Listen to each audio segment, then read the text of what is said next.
Hello, everybody. My name is Daniel Richardson, and I am the writer and director and star of Kris Kage, modern day Van Helsing.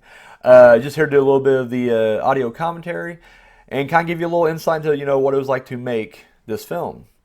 There's my uncle right there, my uncle Kevin. He's been pretty much doing the props and set construction for us since we started making films back to Unspeakable Acts. And so talked him into doing this, and I didn't know if he'd go for it or not. But since it was a silent role, I think he really dug it. Got to play a priest, so he liked that. But yeah, and then up here, that's a real fall right there. Kept it in there.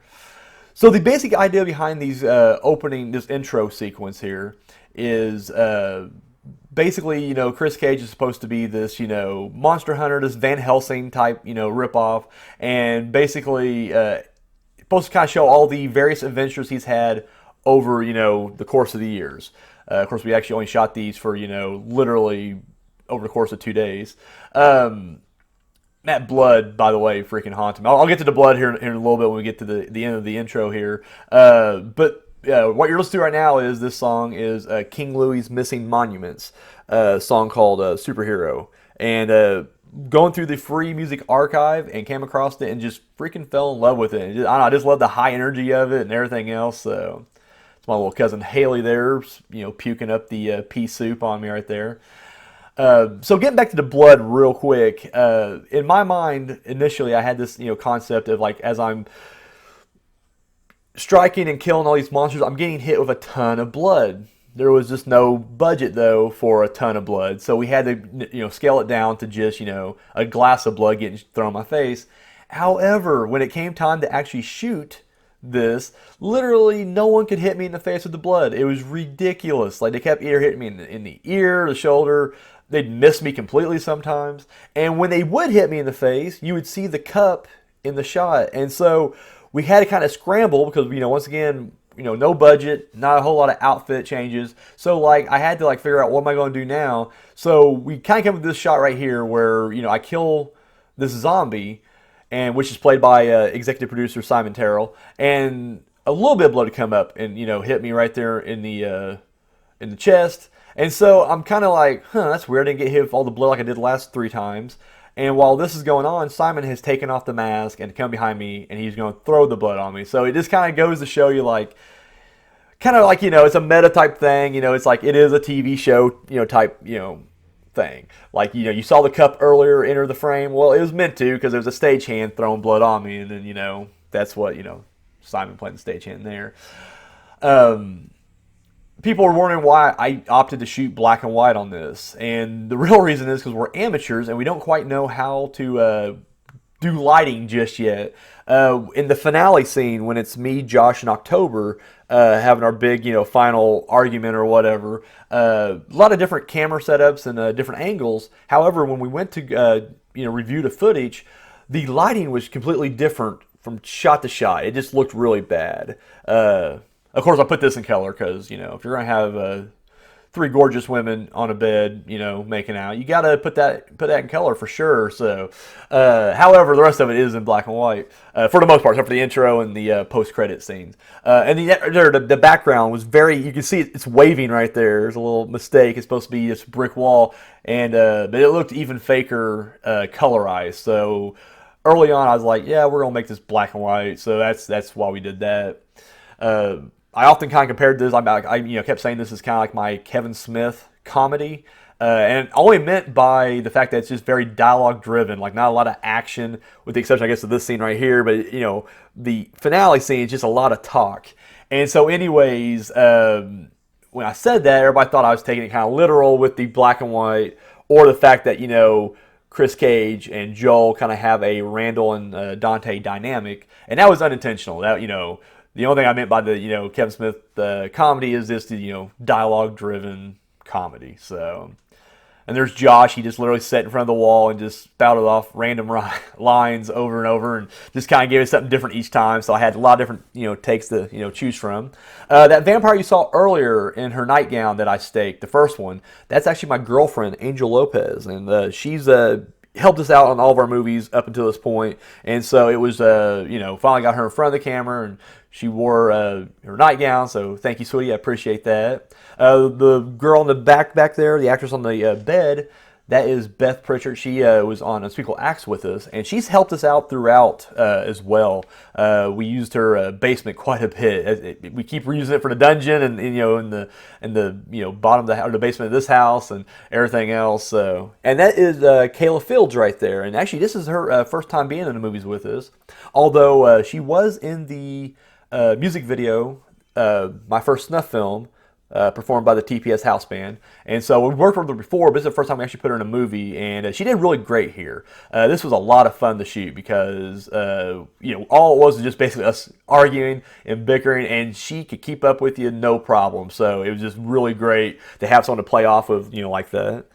There's my fat face right there. The funny thing is, if you look at my face in the intro, it's a lot more slimmed down, and that's because all this stuff was shot before COVID, and then the intro was shot after COVID. So once, and I ended up losing 35 pounds during the pandemic, always on, lockdown or self-isolation. And so, yeah, it looks like I let myself, the actor let himself go, like the intro is the previous episodes, and at this stage, he's just completely fucking, let himself go big time. So, anyways, it's kind of funny to say here, I was not actually going to be Kris Kage initially. I actually had a friend of mine that I wrote this for.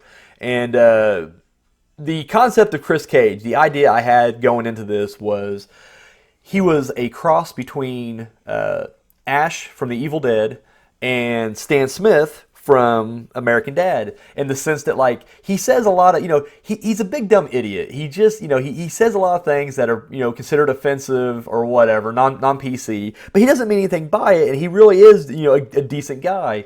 However, his mouth gets him in a little bit of trouble, and that was just kind of, because when we shot this came off the heels of, because I know the movement's still going on, but this came off the heels of the Me Too movement, and I just thought it was interesting, what about, the guy who says things that, maybe can be taken a little too far, but they just lump him in with Harvey Weinstein and, all these other guys. And I don't know, we just thought it was kind of a, funny concept, for this vampire hunter to have a vampire kind of cry sexual harassment against him for, comments he made during a battle to the death. So we, I don't know, we just kind of took that and ran with it. But anyways, so I had a friend of mine who, for one reason or another, we never really got a chance to work with him. He was going to be in my girlfriend's short film at one time, and that fell through. And then we got tapped for this. However, we're all real people. We're not real actors. We're not real filmmakers. We literally are just factory workers. And so literally, he got a job offer out of state, and unfortunately he had to leave. So we didn't get a chance to work with him, which, big disappointment. But I just kind of stepped into the role. I figured I knew the role inside and out. I wrote it, even though it was, meant for him, I went ahead and took over. And there is October. We haven't worked with her since the first Snuff Film as well. Really great to get her back in here. And she was great in this scene as well. And just killed it, looking gorgeous as always.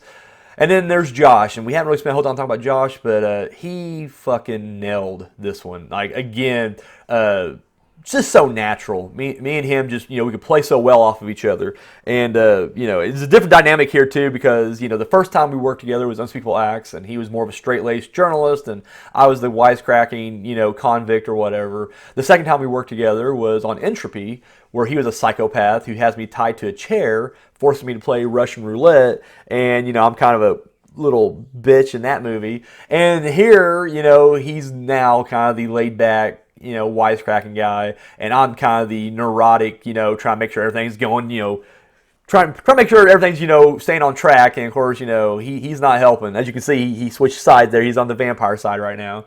This scene was a lot of fun to shoot, but it was difficult in the editing process because we do so many different camera angles, and throughout the, scene, like I said, everything what we did was improvised. We had a script. There were certain points we were trying to hit, but for the most part, it was just jump in there and just, go at it. And that's exactly what we did here. And literally, the thing is, not every take was the same. So when I had to, get in the editing room and try to cut together, it got a little tough to, try to, piece it together without it looking too jumbled or, too out of, sequence or whatever. But I think it worked out really well. And I got to use all Josh's suck my dick takes. He just started doing this suck my dick thing, and it cracked everybody up on set. It was freaking hilarious. And so it was only meant to be in there like once, and literally every time I'm watching it, I'm cutting it together, and I'm laughing just like it's the first time I heard it. So I was like, it's got to go in there. So every chance I did, I made sure I inserted a different take of him doing it each time. So it's just brilliant right there. Here it comes. This is probably my favorite one right here. Oh, it's brilliant. Love it. Love it. So, anyways, so yes, we get to this point right here, and I just remember, it didn't really have much of a finale other than just Joel is going to stay behind, and he's going to end up sleeping with October. There's going to be a big bisexual vampire orgy, and of course, I'm not invited to it, so I stomp off angry. We didn't really have much of an ending, but I felt like that was kind of the climax. This is the final battle. How else would you end it? So I was like, what, we'll end it like this. We can just end it like this. Brilliant. Sorry, I'm just listening to this performance. I'm enthralled with this actor right here, this guy right here. Nah, yeah, really good stuff. And we don't know if we're ever gonna make a sequel. In fact, there's a post-credit scene coming up, and that whole post-credit scene was literally just thrown in just so we could have this sequel joke. And I mean, I got an idea for the sequel out, but I just don't know if I really want to commit to directing it. However, if someone else wants to step forward and direct it, I would gladly, be in it. He's so pathetic. That's what's so great about playing Kris Kage. He's so pathetic. Like, he's just, I don't know. He really is. He's a soy boy beta cuck. It's freaking hilarious. Brilliant. And they have no problem putting him in his place right there. So I guess, as we're getting close to the finale here, I just want to throw out some final thank yous. When you're an underground, no-budget filmmaker, and I mean no budget, you're really just relying on the kindness of your friends. And that's the truth. Everybody in here, I mean, they all basically got paid with a DVD. They got paid with the DVD, and that was it. But other than that, everybody's here for free. October came from out of town. She lives 20 miles away. She came down for this. Josh lives out of town as well. I mean, like I said, everybody, showed up just to help out, and it really means the world to me. And I repay a favor. Anytime these guys have any kind of project, I'm always right there to, to help them out. So, but it was just, I don't know. It makes you feel good, because like I said, this is our fifth film. I think this is our fifth film we've done here at TPS, and yeah, people keep coming back for more. It's like they just really love helping out. So it's just, I don't know, it's just really good. It's a good feeling to have that knowing I got friends and family that are this supportive. The music you're hearing right now is Monster Hunting, performed by the TPS house band. So little closing credit thing right there, and yeah, we got a lot of credits here, which may seem a little unnecessary, but once again, everybody helped out, and I want to make sure everybody got their due, So, yep. And then we're getting close here to the post credit scene. The post credit scene, what you can't probably tell right now, it's cold as shit. This is literally January or maybe early February, but it is really cold. And I'm fat, as you can see. I got a lot of blubber there, so I was okay. However, Josh, on the other hand, he's very cold natured. But I give him all the props in the world because he showed up and delivered. We did this scene about 3 times, I think, and once again, just different interpretations each time. Like he kept delivering different kind of lines, and I don't know, it was great every single time. But yeah, he's fucking cold right there, but he's not showing it, so I give him all the credit in the world there. He's a trooper. This next part coming up, actually, so right there, so in that bag, it's my Monster Hunting bag I had earlier, my man purse, if you will. I actually had the microphone in there. I have a camera in there. It has a microphone, and it did the sound for the Oh, that whole scene perfectly. However, this scene right here was supposed to have a lot of dialogue as we're walking away and talking, but the camera inside the microphone, it was rustling, so the sound was just completely fucking wasted. So that's why you don't have that there. Guys, thank you so much for listening to this commentary, and yeah, till next time.